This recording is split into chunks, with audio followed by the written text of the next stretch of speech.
Well, hey, everybody, and welcome to the Daily Bible Podcast presented by Saint Church. My name's Caleb, and our hope is to help you study the Word of God every single day. Every day, we're taking time to upload episodes on Spotify, Apple, and YouTube, where we read a chapter of the Bible, we look at the context it was written in, and we see what it has to say for us today. Today, we're going to do that by continuing on in our study on the book of Exodus by reading out of Exodus chapter 33. Now, really quick, before we dive on into that, if you got a moment, take a second to subscribe, follow, like, leave a rating, whatever it may be, any amount of support for the podcast. It's just so appreciated. And so I want to say thanks in advance, but I hope you enjoyed today's episode. We're going to be continuing on in Exodus. Today, we're going to see some of the fallout of what happened after the Israelites went and they made a golden calf. They made an idol to worship. And now you are going to be seeing more of how God is carrying them forward from that moment. So let's dive in. Exodus chapter 33, starting in verse 1. Let's see what the Word of God has to say today.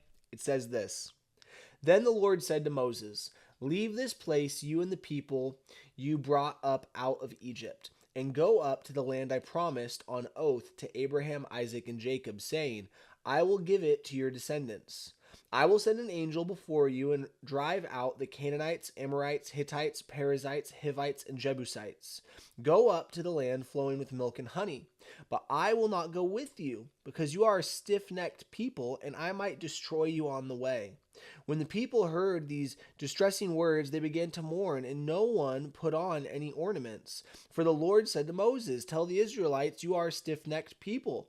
If I were to go with you, even for a moment, I might destroy you. Now take off your ornaments, and I will decide what to do with you." So the Israelites stripped off their ornaments at Mount Horeb. Now Moses used to take a tent and pitch it outside the camp some distance away, calling it the tent of meeting. Anyone inquiring of the Lord would go to the tent of meeting outside the camp, and whenever Moses went out to the tent, all the people rose and stood at the entrance to their tents, watching Moses until he entered the tent. As Moses went into the tent, the pillar of cloud would come down and stay at the entrance while the Lord spoke with Moses. Whenever the people saw the pillar of cloud standing at the entrance of the tent, they all stood and worshipped, each at the entrance to their tent. The Lord would speak to Moses face to face, as one speaks to a friend. Then Moses would return to the camp, but his young aide Joshua son of Nun did not leave the tent. Moses said to the Lord, "You have been telling me, 'Lead these people,' but you have not let me know whom you will send with me. You have said, 'I know you by name,' and you have found favor with me. If you are pleased with me, teach me your ways so I may know you and continue to find favor with you. Remember that this nation is your people." The Lord replied, "My presence will go with you, and I will give you rest." Then Moses said to him, "If your presence does not go with us, do not send us up from here. How will anyone know that you are pleased with me and with your people unless you go with us? What else will distinguish me and your people from all the other people on the face of the earth?" And the Lord said to Moses, "I will do the very thing you have asked, because I am pleased with you and I know you by name." Then Moses said, "Now show me your glory." And the Lord said, "I will cause all my goodness to pass in front of you, and I will proclaim my name, the Lord, in your presence. I will have mercy on whom I will have mercy, and I will have compassion on whom I will have compassion. But," he said, "you cannot see my face, for no one may see me and live." Then the Lord said, "There is a place near me where you may stand on a rock. When my glory passes by, I will put you in a cleft in the rock and cover you with my hand until I have passed by. Then I will remove my hand and you will see my back, but my face must not be seen." And that is the end of Exodus chapter 33. Now, it's an interesting chapter. It starts out with God basically saying to the Israelites, "Hey, I'm not going with you. I'm fed up with you. You guys have done so much wrong. I could end up choosing to destroy you because you're being so obstinate and so disobedient." Yet throughout this chapter, we end up seeing the fact that the Lord starts to shift. He starts to look and say, "Hey, I will go with you. I will be with you." Now, what do we have to acknowledge here? We got to acknowledge a couple of things. The first thing we have to look at is ask ourselves, well, hey, what's up with God's heart here? Is God looking and just going from I hate you to I love you to I hate you to I love you?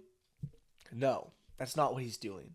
God is consistently loving his people, yet he is acknowledging the reality of their relationship, that there is a tension, there is a brokenness that Israel continuously is operating within, that they are continuously choosing to say is going to lead them and guide them, this returning to idols, this returning to false worship, and all these different things. What do we end up seeing here? That God is looking and he's just being, quite frankly, he's being honest. He's like, I've done everything for you. I've given you everything that you need. I've been very clear about my commands. I haven't hidden myself from you guys. I've revealed myself.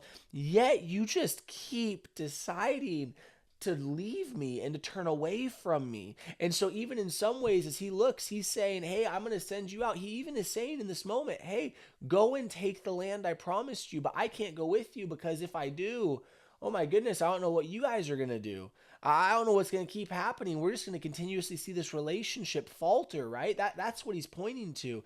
Yeah, it's interesting because as he says this, it does not end up being what he does.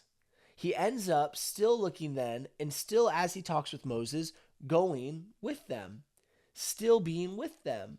That as Moses shows, and really what's happening here, Moses is showing that he knows the Lord. Like, I think this dynamic matters for us. We see that God is speaking to the sins and the issues of Israel, and then Moses is speaking to the character and the word of God, and God is looking at what's he seeing. He is seeing, Moses, you do know me. You do know me. Moses looks and he's reminding God, God, you've said this, you've done this, you've seen these things. And what's he showing? He's showing we have not all forgotten. That's something that matters immensely for us today. Because when you go from the first part of this chapter and God's saying, I can't go with you, to the end where God's saying, I will go with you, what was the difference? What was the defining factor? It was a person in Moses showing, God, we have not all forgotten. We have not all forgotten. I know that we've made it look like that, but we haven't. And we can just give us another chance. And God in his grace and his mercy continues forward with them. And that's a beautiful thing.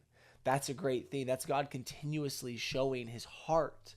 Now, I want to hone in on one specific thing really quick, and that is once again a figure in the book of Exodus that just slides under the radar, and that is Joshua.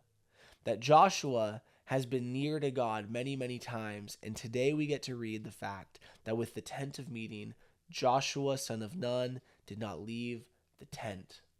That he desired, even though the Lord's presence, it would descend when Moses was there, Joshua refused to leave the tent because he wanted to be in the presence of the Lord. Joshua one day, who would end up leading the people of Israel, people wonder, man, why did Joshua get to do that? I believe it's because of moments like this where he showed he cared about knowing the Lord. And so, friends, today, really with what we're seeing here, what we're seeing in this chapter, we see a God who desires us to be known, but also for us to know him. We see a God who has a heart that wants to be pursued after. And we see a man who looked and said, I refuse to leave your presence.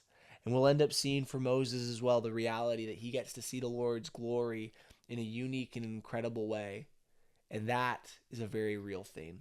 And so, friends, for us today, what can we do? Let's know God.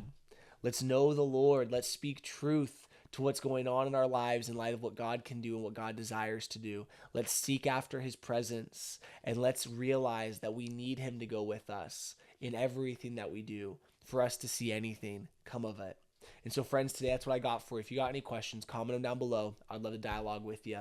Check this out on YouTube or Spotify or Apple, so make sure that you subscribe, follow, all that good stuff. But with that being said, thanks for being here today. Can't wait to see you tomorrow. We're taking time to study the Word of God every single day.